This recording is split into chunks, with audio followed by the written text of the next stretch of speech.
Welcome back, 538. We continue to track Dorian and some subtle but potentially significant changes in that track in the forecast this morning. Broward County back on a tropical storm watch.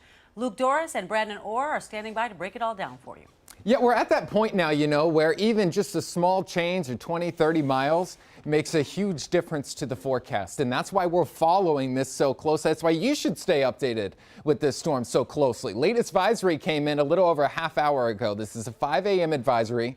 Still has it as a Category 4 hurricane. Check out the cone of uncertainty, which slows it down even more, almost to a crawl, if not stalling out over Grand Bahama for a brief time before making that hard turn off towards the north. The question is, how close to the coast and South Florida does it get before it makes that turn off towards the north? And that's where we still have some questions. And that any change, like I mentioned, 20 miles more to the coast could have big impacts on our wind speeds and other effects that we have, like rain and those strong rain bands that we're expecting to move in at times. So it's expected to be a Category 4 storm, maximum sustained winds later on today, 155 miles per hour. That's a little bit higher than what it is right now at winds of about 150 miles per hour. Hurricane warnings continue for the northwestern Bahamas. Here in South Florida, we have some changes here. We now have a tropical storm watch in effect for Broward County. That's new as of 5 a.m. No watches or warnings in effect for Miami-Dade or the Keys. At least right now, we'll keep you updated on if that changes, of course, as we slowly fine-tune the track with this storm. And they upgraded the watch to a tropical storm warning up towards West Palm Beach. So anywhere from Boca off towards the north. 150 mile per hour winds, that hasn't changed since the previous advisory. So it's holding steady with a strong Cat 4 type of strength. The structure looks very textbook, so I don't see why they would weaken this at all over the course of this morning. No signs of any weakening.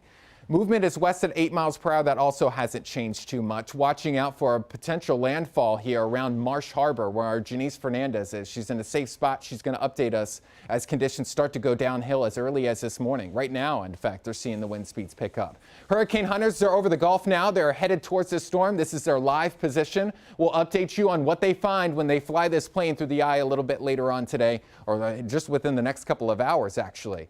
Let's bring in Luke Doris now. He's been watching the trends and the models. Been very interesting overnight. It has, yes. They'll be curious to see what the hurricane hunters find for later on today, as well as they're out there, and that data gets ingested into the models. Every time that happens, our weather models get a fresh source of all kinds of information. That's why we see these changes in some of the output, some of the track forecasts from time to time.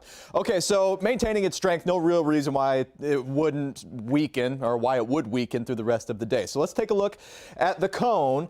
And as we go into Tuesday, this is this line right here. And notice it's pushed southward. It did cut right through West Palm Beach, and now it's about 50 miles further south. A little refresher on the cone. This is a forecast of where the center of circulation, where the eye may be. And each day that you go out, there are average errors. So what the Hurricane Center does is they look back over the past 5 years, and at each time interval, they give the average error of the storms at that time interval over the past 5 years. Does that make sense? So what that means is, while the forecast for the Hurricane Center may be like that, that is, it's the center of the cone, the average error by Tuesday is about 70 miles for us. So that's why it could be up here, down here, but it has shifted further south. So why has that happened? Well, you can see it slows down dramatically as we get in from Monday to Tuesday. Basically, it's out here and it's rudderless. And storms, there are a couple different types of storms that are difficult to forecast. Ones that are really small, ones that are really young and weak. This isn't either of those, but it's slow moving. And slow moving is one of the more difficult forecasts to make with hurricanes. There's just little subtle features can push them and blow them. And then we get into Thursday and Friday. It's a big threat for the southeastern U.S. all the way up to Cape Hatteras. So what's the deal? Why have we seen the change? Let me show you the European model. This is a model that has a lot of respect around it because it's just done a very good job. It's been a reliable model. So here we are by Tuesday morning, and note that the eye is forecast to be on the west side of Grand Bahama, and then it makes the cut north. We're all expecting that cut northward. The question is just how far west does it get before it does that? So that is the European. Here's the GFS. Note the GFS, it tracks further westward, northward already. It does more of this, where the European's further south. And we have, again, a lot of respect for that European model. So you put them together and you can see it's much, much further south than the GFS. That's going to grab our attention. Thus, that's why we have that cone that is shifted further south. On top of that, look at this. This is the previous European. This is what we looked at last night. Compare that with what we have from this morning. That is a difference of about 50 miles, thus that 50-mile shift further south. Bottom line with all of this, guys, is I know that we're tired of the storm. All of us are. We don't want to be dealing with this, but we can't turn our back on it just yet. And because it is looking to be closer, I should emphasize models are indicating landfall in South Florida. We are in the cone in Broward. I don't see that in the guidance necessarily, but it will be closer to us. That's what or could be closer to us. Thus, we're more likely to feel it.